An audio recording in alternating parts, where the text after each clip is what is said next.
Hey guys, I'm live.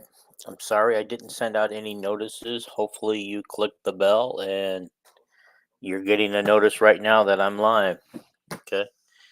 All right. I don't want to spend a whole lot of time, as you guys can see by the topic. I wanted to spend a short time on Caitlin Clark and the fever. I wanted to get my opinion out there. Um, right now, well, first of all, before I get started, thank you for watching. Thank you for subscribing. If you haven't already subscribed, please subscribe.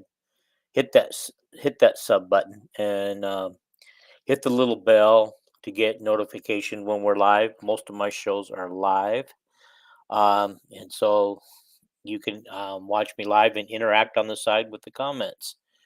All right, and then we can also, after you've subscribed, you do have to sign up for a YouTube account. You don't have to do anything with it, but it allows you to comment. It allows you to subscribe. It allows you to like the material and interact on here in the comments during the show. But let's get started with let's just quickly go over the Caitlin Clark stuff.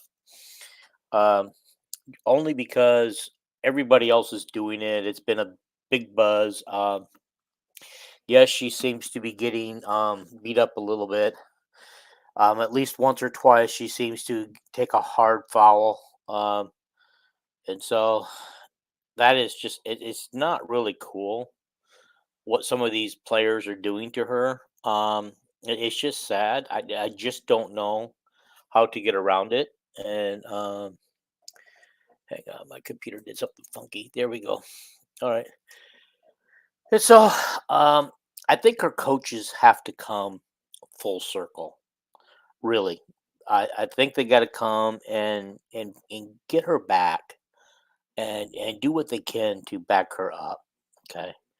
I just want to read you something. Everybody knows about what this Kennedy Carter did to her yesterday, but let's talk about her career. Okay, she's 25 years old, calls herself Hollywood. She declared for a draft early in 2020 because she was 22, so she could do it. She was picked in the first round, fourth picked overall by the Atlanta Dream. 2021, she got terminated from Atlanta after threatening to beat up her own teammates, um, and for conduct detrimental to the team. 2022, LA Sparks picked her up and waived her at midseason for poor conduct. Okay. She spent the 2023 season playing abroad in Turkey. And then in 2024, she signed with the Chicago Sky. And in her seventh game of the season, assaults Caitlin Clark in a what we call non basketball play. You know, I can understand some of the referees, letting go some of the physicalness because I think the players want the physicalness, and I think they want it to be let go, and so they can all play a little physical. But when you have that kind of a play, call Caitlin name, and you guys can all watch the film and read her lips. You know what she said. She said the B word to her, and then pushes her down. That is an all in all ridiculous. That should have been a flagrant foul that should have been ousted out of the game and maybe, set out for the next game because there's just no room for that kind of behavior. Okay? And so tired of seeing that kind of behavior in with these women. I'll tell you what, I think these women are more physical than the NBA men are. I mean, they're just brutal. They are. They just beat each other up. And I know, but going after Caitlyn, for whatever reason, I mean, I'm not gonna say them here, but everybody kind of knows why these ladies are have targeted her, and she is a rookie. But why aren't the other rookies being targeted? I haven't seen any other rookies being targeted. And why is Angel Reese over there on the sideline congratulating her teammate for the assault that she just did on Caitlyn? She's a fellow rookie. She should be standing up for Caitlyn, but she's not going to do that. Okay. And so karma's a bitch, karma's a bitch because they lost the Skyforce lost the game by 1 point. So karma's a bitch. All right. All right. So I got that part out of the way. And I just wanted to say I'm on record thinking that the WNBA needs to do something, and they need to do it soon before somebody gets hurt. Um, and so, and I know that Christy Sides is on the record as saying that she sent film in to the WNBA offices trying to see, if she can get something done to get these people off of Caitlin's back. Okay, moving on, because you know what? Everybody's talking about it. I don't have to talk about it anymore. Okay, I want to get to football. Okay, speaking of football, we have a surprise quarterback transfer, right? Let's wait a minute. So we get a surprise quarterback transfer in our let me get to it. His name, as I think, I mean, his name's okay, Stratton. Okay, so his name is Stratton. He originally committed to Washington out of high school and had interest from Oregon State. Um, I don't know why he decommitted from Oregon State and ended up at Colorado State. Okay, I mean, or he decommitted from Washington, and I think it had something to do with the offensive coordinator had left at that time. And anyway, he ended up at Colorado State, I think, for a couple of seasons. Didn't play a lot, but his name is Jackson Stratton. He's coming in as a walk-on. Um, his college career uh, stats are not very good. I need to find them somewhere. Um, those are his high school highlights that I was sent by a friend. Um, but his college career itself, but his high school stats were out of this world, out of this world. And he missed. He only played 5 games as a junior and 6 games as a senior. And so the stats, when you consider that he only played in 21 regular season games, um, so anyhow, um, so his stats were amazing. I mean, he had really great numbers for only 21 games. Okay. All right, now moving on. Let's talk about. Okay, you guys are all hearing that Lindy's put out their magazine, right? Their preseason magazine. I just kind of wanted to go over some of this stuff. Let's talk about it and see if we agree or disagree on what Lindy's has to say. Okay. All right. So they're picking Ohio State number one. Not a surprise. Some places are picking Oregon number one in the Big Ten. So they're saying that the good news is no doubt the Buckeyes won off season with a Buffalo additions across the board. Okay. Bad news is pressure mounts on Ryan Day. Will he buckle? How good are the QBs? And Lindy says, feel that it's a sense of urgency to win the Big Ten now. Okay. Okay. So I think I think there's I think anybody with the talent that Ohio State has, I think anybody could quarterback that team. They don't have to be a great quarterback. They just have to get the ball to the wide receivers. They got to get the ball to the running back and just be average at best. They don't have to be a great quarterback unless they're looking for one. Okay, they're picking Oregon as number 2. Dan Lanning is they say Dan Lanning is young, brash, and good. Okay. I think most people would agree with that.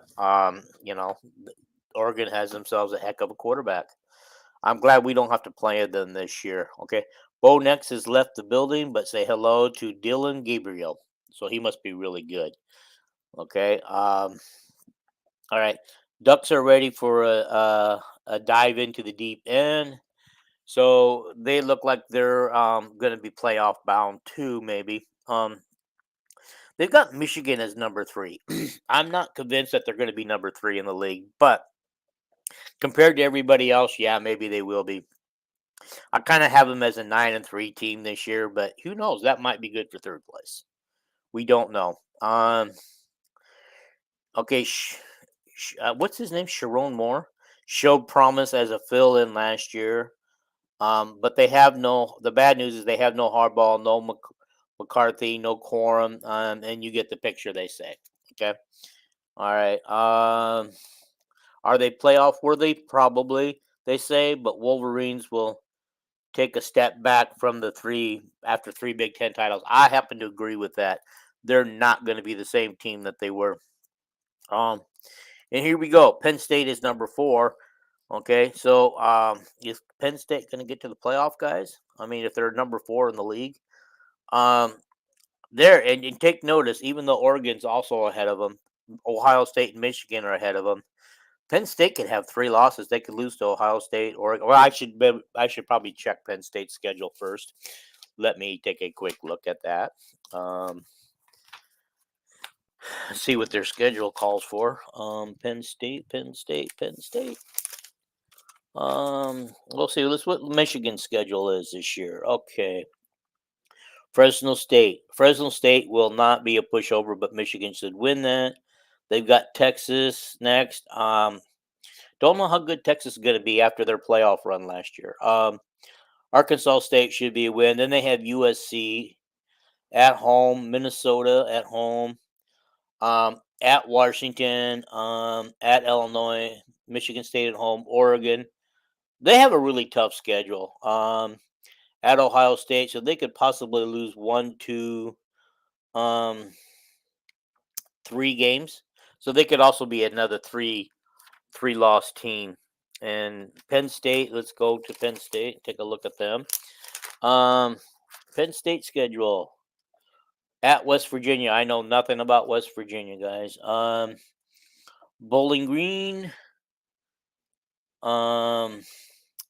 Kent State, Illinois, UCLA, USC, Ohio State, Washington.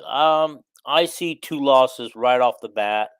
I believe USC and what was that other loss? Ohio State are losses for Penn State for sure. They could possibly finish ahead of Michigan. Okay. All right. So moving on, we got USC as number 5. So in the top 5, we've already got 2 Pac-12 teams. Okay. Okay, Colleen, I just saw your thing that says now Caitlin is hurt.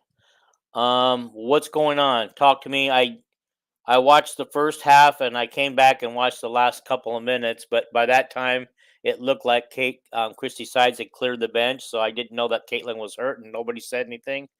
So talk to us about it. Type out a comment on that one, please. All right. Okay.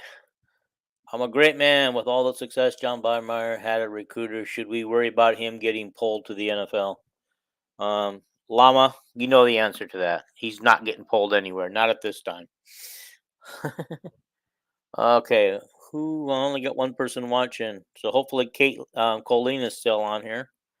Colleen, we need your input. I need to find out what happened. Okay, USC. Lincoln Riley knows quarterbacks and offense. But his bad news is his defense is optional too often, and Caleb Williams is gone. So those are his bad news. Okay. The magazine is predicting Trojans are good. When will they be great again? We'll find. Oh, okay. Alrighty. Yeah, I'm sorry, guys. Apparently, somebody ran into her and her ear was bleeding. She spent the 4th quarter in the locker room. Okay. Well, hopefully, we get an update on what's going on with her injury. Yeah. Yeah. I would say, Colleen, they're really, they're really going after her right now. And it's too bad. You know, I kind of talked about how that makes me mad, but I didn't want to spend the whole show on her. But if you get an update on what's going on with her, please feel free to post it. Okay, all right. Iowa is picked number 6, guys. Not bad in an 18-team league, right? I don't know if would the Big Ten get 6 playoff teams in the tournament. I have no idea. No idea. Okay, here's what it says about the good news. Okay. Good news for Iowa. Brian Ferentz is out of offensive coordinator. How many of you guys agree with that? All right. All right. Okay. Bad news. Tim Lester. Is he the answer? Well, the magazine's not sure if he's the answer or not. That's why they put it as bad news. Okay. All right. We're kind of mixing a little bit of fever and Caitlin talk as we go. Aaliyah Boston has an ankle injury. Wow. But you got, I mean, what I saw from the New York Liberty today, I didn't see anything dirty coming from any of the players. What I saw was a very, very physical defensive team that made it hard for Caitlin to score. I know that she went 1 for 10 today and 1 from 7 from the 3 point land. But yeah, they made it tough on her. They made it tough on the whole team for the Fever.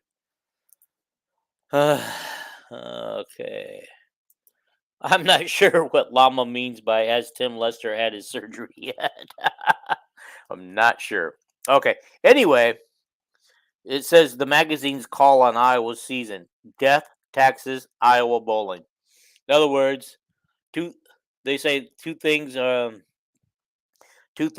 always certain in life: your death and your taxes. And third one is Iowa going bowling. Okay, so that should happen. That I would see that. We're going to talk about this later as we get more in the season, but we're going to do my personal predictions, and I'm going to get Jason and Paul on here with me to do that as we get closer to the season. Um, um, mm, mm. Yeah, Colleen. I do like her as a player. I really do. She's a good player, a nice player, and I've watched some interviews with her. She's a very nice person. Um, I can see why people like her in the league. Okay. Wisconsin is picked to finish seventh. Second under season under Luke Fickle should be smoother, right? Well, I think they're definitely going to be better this season. Let's just hope that they still finish behind Iowa. Okay. Defense is optional too often. And wait a minute, that was the wrong one. Okay. Badgers will have another transfer QB starting in 2024. They call that the bad news. So is it a bad news? I don't know, guys. What do you think? Um, it doesn't tell us who that quarterback is. Should go bowling, but improvement may be muted by tougher schedule. Well, they say tougher schedule. Let's go see what Wisconsin has for a schedule because this is gonna kind of decide who finishes ahead of who. Okay. Okay. Alrighty. So we got Wisconsin's schedule for the season. All right. They start out with Western Michigan. Should be a win. South Dakota should be a win. Alabama a loss. At USC a loss. Purdue at home a win. At Rutgers, that could go either way because Rutgers is an improving team. At Northwestern, that's a win. A loss Penn State. I expect a loss at Iowa. A loss to Oregon at home. Um, at Nebraska, Nebraska's picked to finish eighth, right behind Wisconsin. So that could be a loss if that holds true West for Wisconsin. This tough schedule. So I've got them with one. Oh, and they finished with Minnesota at home. I think that would be a win. So I got 1, 2, 3, 4, 5, 6. I've got them with 6 losses. So they look like to me they could go with. That's just my preliminary thing. 6-6 right now. With a possible another 1 or 2. So that. Okay, and we got Nebraska coming up next. Let's take a look at Nebraska's schedule as we're going through. They have UTEP. There's a win. Colorado, I believe they should win that one. Northern Iowa, I believe they should win that one. Illinois, they should win that one. At Rutgers, they should win that one. At Indiana, they should win that one. At Ohio State, they lose. UCLA, they could win it at home. UCLA isn't expected to do much this year. They have Wisconsin at home. They could win that one. I already had them Wisconsin predicted to lose that one. And then at Iowa, that's a probable loss for Iowa or probable win for Nebraska. So right now, I think I have them only losing 3 games at the most, maybe 4. 3, 4, but they're going to be 1, 2, 3, 4, 5, 6, 7. I got them 7-0 going into the Ohio State game, and then they lose. They got to lose. Then they'll probably lose to Ohio State. UCLA at home, I would expect them to win that one. At USC, I expect a loss. So I got them with for me 3 for sure losses. Okay, Llama says okay.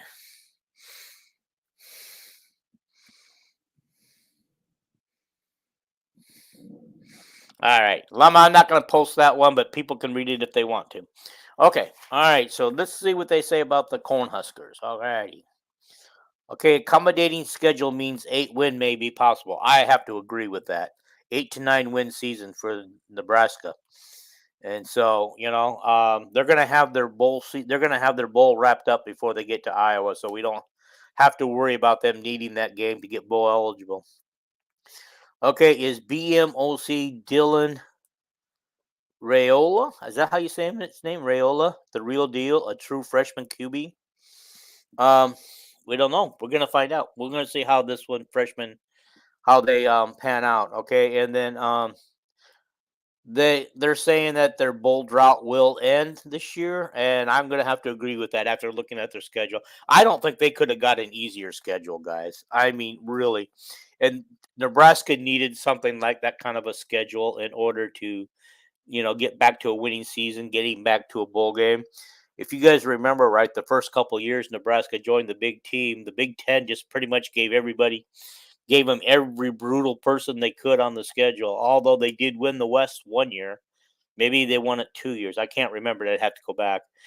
I well, did they win it as the West or did they win it as the Legends or Leaders? I don't know which one the West was, Legends or Leaders. Anyway, they won one year, and I remember they got smoked by somebody, and I think it was Wisconsin beat them pretty darn bad in that Big Ten championship game. Okay, they got Washington as number 9. It says they've got nice skill on both sides. Huskies will be fast and physical and well coached. Caleb DeBoer is now at Alabama, and the Huskies were hit hard by losses in the portal. So that's the bad news. Might take another year for Jed Fish to work his Arizona magic in Seattle. In Seattle. You guys remember that TV show, Seattle, and that song? That was kind of cool. I was going to sing it for you, but I don't want to sing publicly. Okay, Rutgers has picked this number 10. So this is kind of interesting because I said that they might be something that, uh, okay, Colleen, they're saying Caitlin won't return for the next game. Wow. Well, there goes the ratings, and there goes the admission. So yeah, I didn't see the play that she hurt her bleeding ear. I mean, was it a clean play?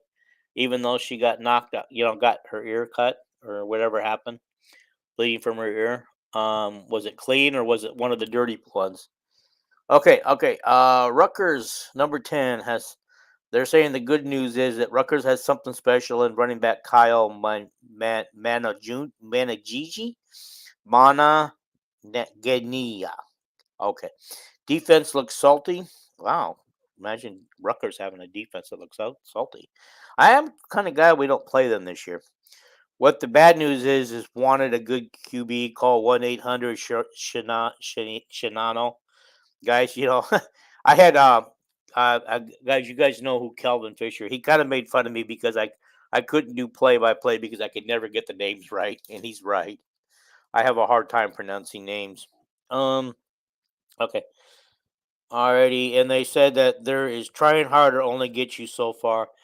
So I don't know what their record is going to look like. I'm not going to look them up. I probably will look up Maryland.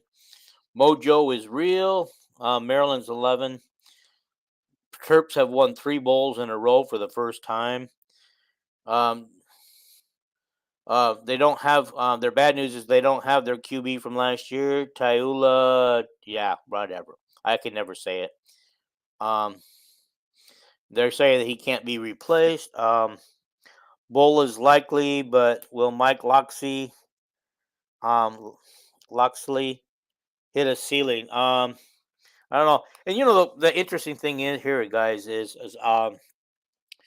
I think Brian Ferentz is the offensive analyst here. And I think what that means is he studies the other team, he scouts the other team, and films the other team's defense, and lets the other team um tells tells the team what the other team's defense is going to do for them, what to look for tendencies. Having gone against the defense for many years in Iowa practice, he doesn't even have to look at Iowa film that hard. He has to do is um what I have to say. All he has to do is just tell them what Iowa's defense is going to do. This game worries me. It's the week before the Nebraska game. We could be looking ahead to Nebraska. I don't know if we will be or not. Hopefully we're not looking ahead to Maryland. But this game worries me because um, like it or not, Brian Ferentz is a smart man, and um, I think his daddy held him back. I really do. From being all he could be at offensive coordinator. I don't think Kirk did his son any favors, honestly. And so I think if he comes up with a game plan on what our defense is doing, and he knows that defense by the back of his hand, and the fact that we have 8 returning starters, he knows what's going on. He knows the score. And so, if the Terps find a great quarterback, it might be a Johnny shootout. Okay. All right. Llama says it's okay. I think I can post this one. Okay. Okay. Is it worth noting that Matt Campbell is hungry and really getting ISU built up, and KF is only stocking up on linebackers, QBs, and tight ends? It's like KF is treating the portal like day old pizza. And that's funny, guys. Llama and I have talked about this before. Is it kind of an ongoing joke sometimes? Um, after a win one time, they asked Kirk what he was going to do. Was he going to go out and celebrate or anything? No, I'm just going to go home and have some cold day old pizza. Yeah. So anyway, moving on. Okay, thank you guys for watching. I appreciate it. Anybody else can feel free to throw your comment up there, whether you agree or disagree. Um, Michigan State is pick number 12. Jonathan Smith has coaching chops. Winning at Oregon State is his alma mater, but they have a lot to prove in the trenches on both sides of the ball. Getting to 6-6 would be a Herculean task, they said. So I don't think we have to meet them, nor do we have to meet Northwestern. Northwestern may have something special in David Braum, and I agree with that. I like him as a coach. I think he's going to do more with that team than who ever did with that team. Okay, all right. The good news is who will impact playing. No, I'm sorry. The bad news is who will impact playing. Who's going to be the QB? Oh, they're playing in a stadium called Erstadt Stadium, and that might have. They think that could affect him somehow. Northwestern will need to spring some upsets to go bowling. Okay, here's UCLA number 14. Okay, there's buzz on the offense in Westwood with offensive coordinator Eric Bianemi. Apparently he's used to be pretty good. Yeah, I think Kelvin lives in the Quad Cities right now. Did he live in North Liberty where you're at, Coley? Or maybe you didn't want me to tell people where you live. Sorry about that. Okay. UCLA. Okay. All right. The bad news is Deshaun Foster has energized things, but can he coach? We're gonna find out. Okay. Bruins are going to be playing catch up in their new conference. Yeah, I think most people aren't expecting a whole lot out of UCLA this year. Okay, our favorite West Division team, Minnesota. They're saying indeflatable, I guess. PJ Fleck will pump them up. Physical run game again. Yeah, I'll say one thing about PJ. He's energized. He kind of reminds me a little bit of Matt Campbell too. He's energized, but Mike Campbell's a much better coach. Okay. He has a new. The bad news is he has a new DC in town. How will the new QB work out? Don't know anything about their new QB, but we will when we talk about real predictions. Getting to a fourth bowl in a row this year will be tough. All right, number 16 is Purdue. Um, these last couple teams aren't going to surprise you. Purdue, their good news is they have more talent that's been infused, and offense looks legit good. Okay, a brutal schedule figures to undermine any roster enhancements. No postseason football to interfere with hoop season. Yeah, because Purdue is still like second preseason already and thing.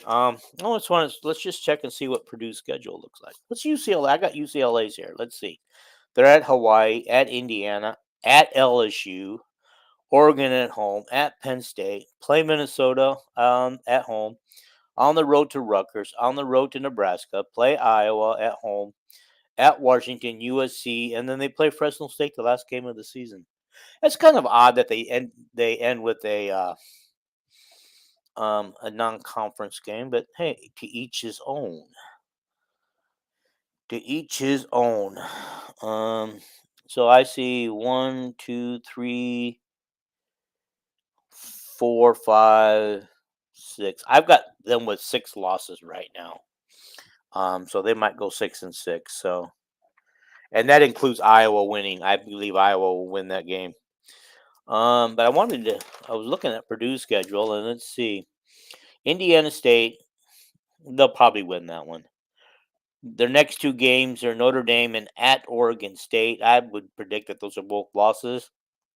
Nebraska at home, I'm going to predict a loss there. They're at Wisconsin. I'll give Wisconsin the win. At Illinois, to me, that's right now a toss-up. They have Oregon at home. That's a loss. Northwestern, well, if they go according to this standings, that's a loss. Okay. At Ohio State, a loss. Penn State, a loss. At Michigan State, that could go either way. And at Indiana, yeah, they look. If this schedule holds up, they probably got 6 or 7 losses. So I think they have an outside shot at a bowl game. Okay. Let's get down to it now. Number 17, Illinois. I didn't think Illinois would drop this far. Okay. They say that Illinois' offense will be solid and led by a strong line and QB Luke Altmaier. So this kind of concerns me that they're so low. I don't know. Okay. Is Calvin the one that is selling the life size? Okay. Yeah. We're just gonna. I'm a great man. Okay. Yeah. Llama. Okay. Nothing bad there. I just gonna not. Oh, what the heck? It's funny. It's funny. It's funny. I'm gonna put it up there. Okay. All right. All right. So the bad news for Illinois is that they have lots of big shoes to fill on defense. Secondary has been atrocious. You remember how good their defense was 2 seasons ago when they beat Iowa like 9-7 or something like that. Yeah, their defense is not that great again. I mean, and honestly, I expected Illinois to look like the old Wisconsin teams, and apparently, nothing's coming out of it. Okay. Okay, and they're saying their prediction is no bowl game blues for the second year in a row. Okay. Last, but probably not surprisingly, is Indiana at number 18. Kirk Cinetti brings hope, imported some key JMU talent. So they brought in a bunch of talent from James Madison University. Okay. Where to begin? How about the defense? Okay, so Indiana's really never been known for their defense. Sometimes I think if their offense has always been there. I think if they could get a defense that was halfway decent, they would have a chance to win a few more games. Okay, will Indiana ever see bowl game again in an 18 team Big Ten? Wow, that's really putting it out there, guys. They're really saying a lot. Okay. But let's get a little more in depth with our Hawkeyes, okay, for the preseason preview in the magazines. Um, okay, so here's the predicted starters. Okay, um, at QB we're going with Cade McNamara. At running back they're going with LaShawn Williams. At fullback Rusty Van Witzinga. Wide receiver is Caleb Brown. Another wide receiver is Seth Anderson. Tight end is Luke Lachey. Left tackle is Mason Richmond. Left guard is Bo Stevens. Center is Logan Jones. Right guard is Connor Colby. And right tackle is um, Jennings Dunker. Jennings Dunker. Okay. What? Okay. Hang on, I gotta get a little water here. Okay. Okay. So, alrighty. Let's talk about defense. Okay.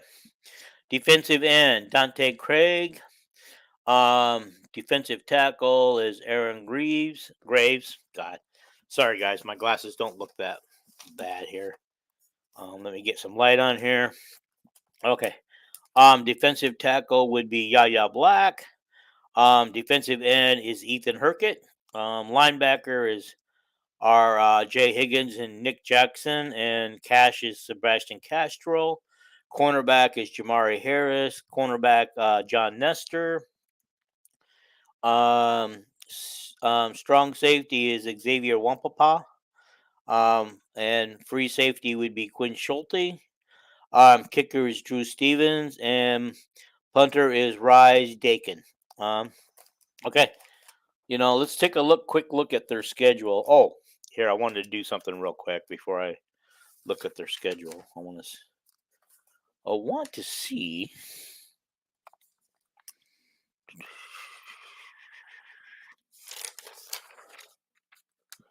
Okay, Iowa State is picked to finish sixth in the Big 12 behind Oklahoma State, Utah, Kansas State, Arizona, and Iowa State. Guys, when was the last time you thought you'd see Kansas number 3 in the Big 12? And West Virginia is picked number 7 out of 16. So going back, that could be a loss to whoever I said I didn't know anything about them. Okay, let's take a look at our Iowa schedule real quick. Okay. Um, August 31st, Illinois State should be a win. Okay, September 7th, Iowa State. They're hungry, they're talented. I don't know. I hope we're ready for them when they come into Iowa City. Lately it seems like Iowa State wins at Iowa City and Iowa wins in Ames. So we'll see. Troy. Lama has said here, and just going back to here, Lama felt that Troy should not be overlooked, but doing a little research, they're completely overhauling that team this year. They're in a rebuilding year. Um, this Troy team is not going to be as good as we think they are. I don't even know what conference they're in. I was going to look and see what they predict for Troy this year. Let's take a look. See if I can find it.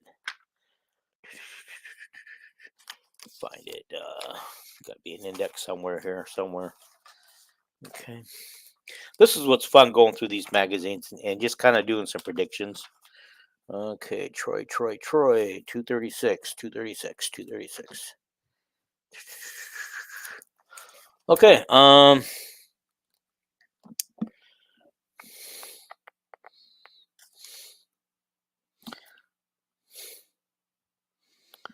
okay, so their defense last year held teams to 3.2 yards per carry and 17.1 per game. I just want to go back and actually see what they're predicting here. It's a lot easier. Troy's picked third in the West of their conference, which is the Sun Belt. They have QBs Goose Crowder, Tucker Kilcrease, And then they each had strong spring showing. Defenses loses Ash Rogers, Javon Sullivan, Richard Jubiner. So the Trojans don't have enough to complete for a third consecutive league title. So they have won their league the previous 2 years. Okay, sorry to see that only one person's still watching. I don't know if I'm boring you guys to death or not. Throw out when you come on here. Throw out some comments and questions you want to talk about. We will get to them. All right, so Troy should be a win. We should win at Minnesota. I look for us to lose so far to Ohio State, but I think we can beat Washington. I believe we can go to Michigan State and win. I know we can beat Northwestern at home, and Wisconsin kind of scares me, but I think we can get them this year. I really do because they're going to get beat up by a lot of major teams this year.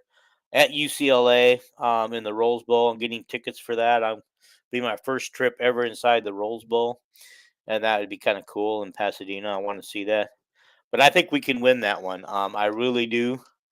I really do. And at Maryland, right now, that game scares me along with the Iowa State game. I feel like at this point, that game could go either way. Uh, and Nebraska, that we have Nebraska at home in a night game, as you guys know by now. Black Friday night game. So that game's going to be tough too. We'll know more about that. Like I said, this Nebraska team's going to be sky high because they're going to easily get to 7 or 8 wins this year. Easily. I mean, the schedule's setting up in their favor. Okay. All right. They feel like the newcomer, even though he's technically a redshirt freshman, is Kamari Moulton. He's a running back, and he showed some flashes last year. And apparently, he's a little bit different of a running back than the others are. It gives him a little speed, and he has some high end speed going too. So if he can hit the holes quick, he should be able to do some great. So they're saying that they're still predicting McNamara to start for the Iowa quarterback, and so that's no problem. Uh,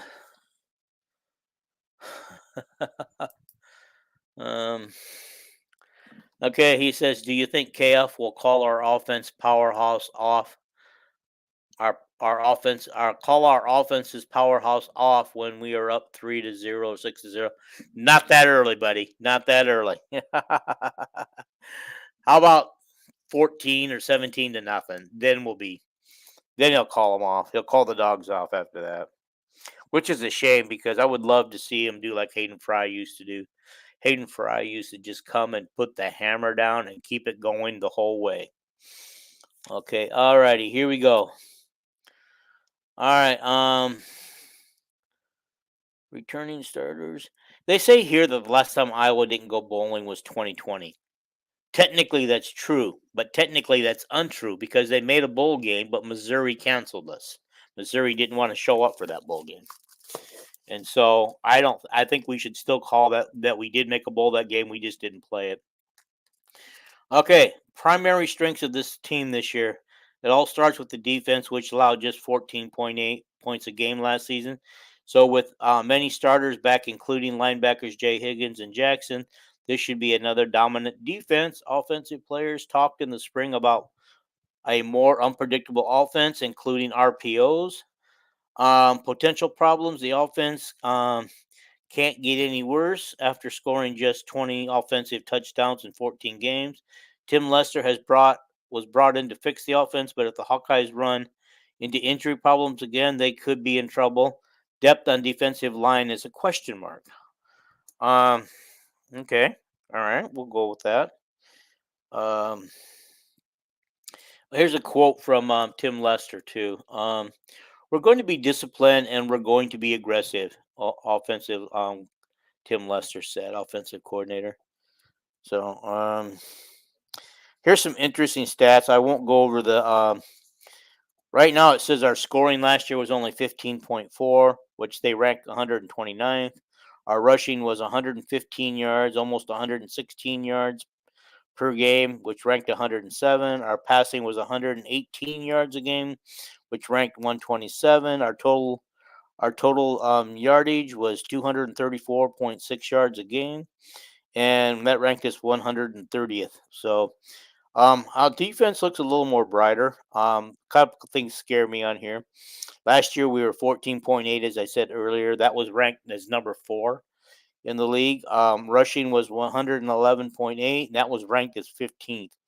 So I'm not happy with the way we gave up rushing. You guys remember the days when nobody could get a run on us. Iowa could hold teams below 100 yards a game in rushing, and but their pass defense was suspect.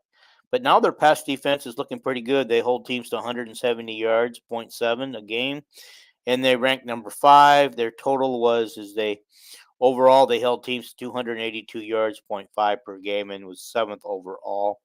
Iowa should be better defensively this year. I just hope that what I want to say is I hope that they're a little better in the rush and we can move up from 15th to the top 10 at least. That should help. I mean, that way we don't get blown out by a Michigan 0-26 or Tennessee 0-35, or Penn State 0-31. Okay, we look like we had some nice offense going early in the season. We scored 24 against Utah State, 20 against Iowa State, 41 against Michigan. We came back with 26 against Michigan State and 20 against Purdue. After that, it was just kind of like hold the gate. 15, 10, 10. We did bounce back with a 22-point game against Rutgers, 22-0, and 15 against Illinois and 13 against Nebraska. Those offensive numbers definitely need to improve, guys. Don't you agree? Okay. All right. Good. So this is pretty much what Lindy's has to say. Okay. Everything I gave you guys is out of Lindy's. I went out and bought that today. So,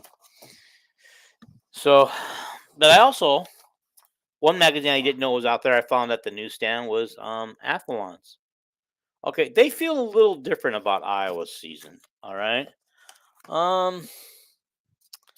Let's see the Big Ten preview. All right. Here's what they got.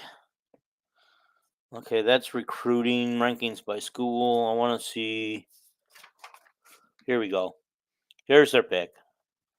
Oh, it's pretty much the same. Ohio State 1, Oregon 2, Michigan 3, Penn State 4, USC 5, Iowa 6, Nebraska 7, Wisconsin 7. 8. Rutgers. Well, so Wisconsin and Nebraska flip flop there. Rutgers number 9, Washington number 10, Maryland 11.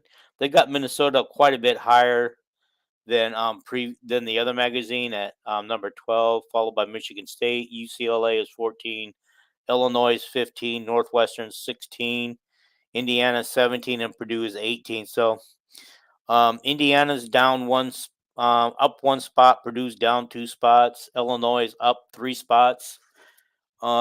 Just to give you thing. And it's interesting too. The too early to prediction. See, these are the bowl games that everybody they're predicting from the Athlon magazine that Iowa will go to, or everybody. USC in the Alamo versus Kansas State. Citrus Bowl, Iowa versus Missouri. Duke's Mayo, Rutgers versus Louisville. Guaranteed Rate Bowl, Minnesota versus Texas Tech. God, considering where Minnesota is supposed to finish, number 12, I guess we're going to have a lot of teams go bowling this year. Holiday Bowl, Washington versus Virginia Tech. Music City, Wisconsin versus Kentucky. Pinstripe, Maryland versus North Carolina State. Quick Lane, Michigan State versus Northern Illinois. Rallykit Quest Bowl, Nebraska versus Tennessee. Playoff. First round playoff, Oregon versus Liberty. Liberty? All right. First round playoff, Penn State versus Ole Miss. First round playoff, Michigan versus Alabama. Fiesta Bowl quarterfinal, Oregon versus Utah. Rose Bowl quarterfinal, Ohio State versus Ole Miss. Oh, because Ole Miss must have won their game, so they get to move on. Okay. Hmm, all right. Okay. All right. Semifinals is Oregon versus Georgia. Oh, so um, the four teams don't have to. Okay, semifinals Oregon versus Georgia, Ohio State versus Texas, Ohio State versus Georgia for the national championship. Um, well, I think here I'm kind of confused. There must be a lot of buys in those first rounds. The six teams are in buys. Oregon looks like they're in a bye. Ohio State appears to have a bye. Georgia must have a bye there too, as does Texas. Okay, so those must be the four teams with buys, or is that? Yeah, that must be the four teams with buys, and so they're just waiting because it looks like yeah, okay. So that's funny because the Rose Bowl and Fiesta Bowl will host the quarterfinals. The Orange Bowl and the Cotton Bowl will hold the semifinals. So that would probably be a week after that. So we're going to have a couple of late bowl games in the Orange Bowl and Cotton Bowl, and then the national championship a week after that. So we're probably looking. Holy cow! We're probably looking toward the end of January before we get these things wrapped up. We'd be pushing into the not end of January. Yeah, yeah, that's what I meant. Like about the third week in January, I'm thinking instead of the first week in January where we usually get these things done. Um, and so that's going to be right on the heels of the Super Bowl too. So we're going to have some big time stuff going on. I was considered recruiting for the 2024 class is considered number 8 in the Big Ten, 30th overall. So Nebraska and Wisconsin out recruited Iowa, which I kind of expect that a little bit. The top five are Ohio State, Oregon, Michigan, Penn State, and USC. All of those, I mean, I would expect them to get better players in Iowa. So anyhow, I don't have much else I want to say. I mean, I kind of wanted to go over all this with you guys and just kind of like have a little fun with it, everything. And I did you guys see that we offered he's in the 2026 class listed as an athlete. We also Jason Manson's son, who also happens to be an employee at the University of Iowa. So do you think that helps us get his son in? And his son that good of an athlete that we should offer him, or do you think we offered him because he's a legacy and his dad works for the University of Iowa? You know, um, so um, I hope you guys are having fun watching this. I know that there wasn't a lot of you watching live tonight, but I hope more of you watch on replay. Um, so okay, sorry to interrupt. Text message is coming in. Okay, all right. Well, this looks like we got a llama has another one he wants to say. Do you think Kirk Ferentz will allow us to score TDs when we played ranked teams this upcoming season? Let's hope we just score.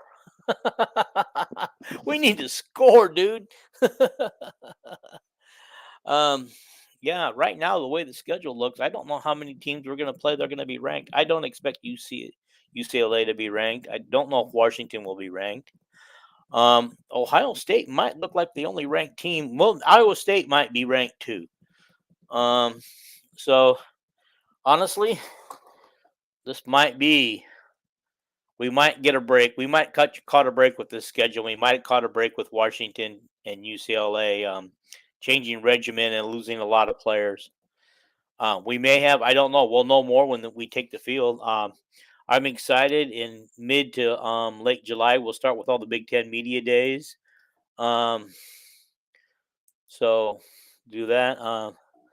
Manson kid was a shoe in. Kirk Ferentz doesn't have to recruit, so it's a win for Chaos Book. Laziness wins Big Ten West titles.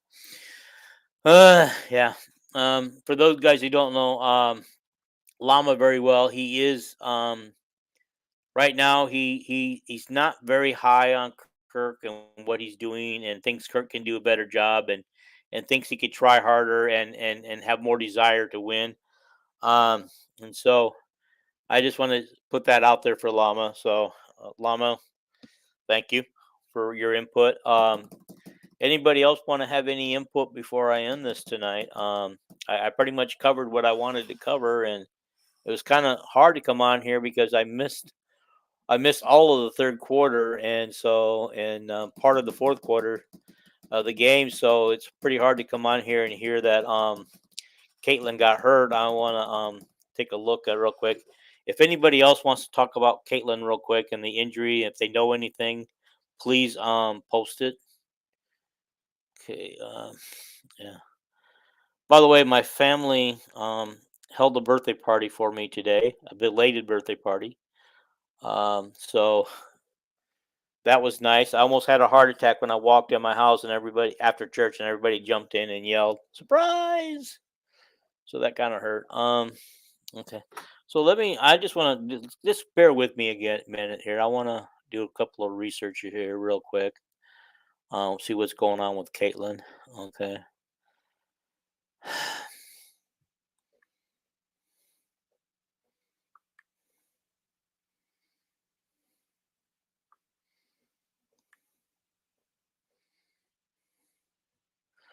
Okay. Alrighty. It says that they exit the game, both her and Aaliyah. Okay. Okay, if this takes more than a sec. Okay. Caitlin Clark had just one basket and 3 points in the worst game of her young pro career. The Liberty routed the Fever 104-68 in front of 17,000 fans. Clark shot 1 for 10 from the field. It was the lowest point total and field goal percentage. So, 10 in a game for her 10 games, 11 games now. Um, so okay, okay. So, Clark, the number one pick in the draft, played the first few minutes of the fourth quarter before exiting, holding her ear for a bit as she left the court. The Fever had another scary moment for a few minutes later when Aaliyah Boston went down with awkwardly on her ankle after she was fouled.